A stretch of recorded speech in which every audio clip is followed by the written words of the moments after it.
بسم الله الرحمن الرحيم. ألم تر كيف فعل ربك بأصحاب الفيل ألم يجعل كيدهم في تضليل وأرسل عليهم طيرا أبابيل ترميهم بحجارة من سجيل فجعلهم كعصف مأكول.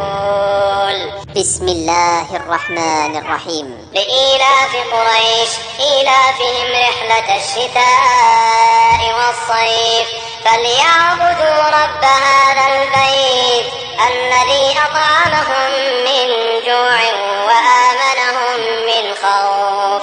بسم الله الرحمن الرحيم. أرأيت الذي يكذب بالدين فذلك الذي يدع اليتيم ولا يحض على طعام المسكين فويل للمصلين الذين هم عن صلاتهم ساهون الذين هم يراءون